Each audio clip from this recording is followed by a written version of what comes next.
নমস্কার, টিএনও নিউজে আপনাদের স্বাগত। আমি এআই নিউজ অ্যাঙ্কার পাখি। নেশার জন্য দুই উচ্ছৃঙ্খল যুবক তোল্লা আদায় করতে গেলে শ্মশানের সাধুর কাছ থেকে কিছু না পেয়ে গুরুতরভাবে আহত করলেন সাধুকে। জানা যায় সেই ঘটনাটি ঘটে তেলিয়ামুড়া নেতাজি নগর স্থিত শ্মশান ঘাটে।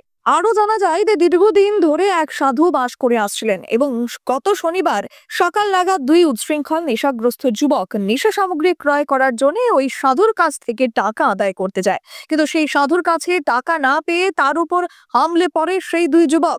নেশাগ্রস্ত সেই যুবক বেধড়কভাবে সেই সাধুকে মারধর করে, যার ফলে সেই সাধু মাটিতে লুটিয়ে পড়েন এবং তাকে রক্তাক্ত অবস্থায় ফেলে রেখে তারা চম্পট দেয়। তবে স্থানীয়রা সেই দুই যুবকের মধ্যে একজনের পরিচয় জানাতে পেরেছে, যার নাম ভজন দেবনাথ। তার বাড়ি চাকমাঘাট বলে জানা গেছে।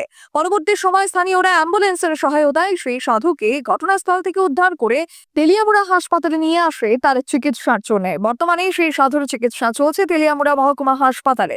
জানা গেছে ওই সাধুর নাম দীপক আচার্য, তার বাড়ি খয়েরপুর এলাকায়। আজ থেকে দীর্ঘ কয়েক বছর পূর্বে উনি সংসারের মায়া ত্যাগ করে সন্ন্যাস ধর্ম গ্রহণ করেছিলেন।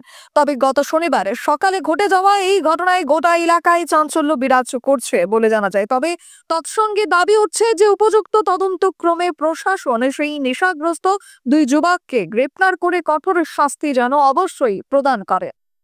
এখনকার মতো সংবাদ এ পর্যন্তই। পরবর্তী নিউজ ও আপডেটস দেখার জন্য অবশ্যই চোখ রাখুন টিএনও নিউজের পর্দায়।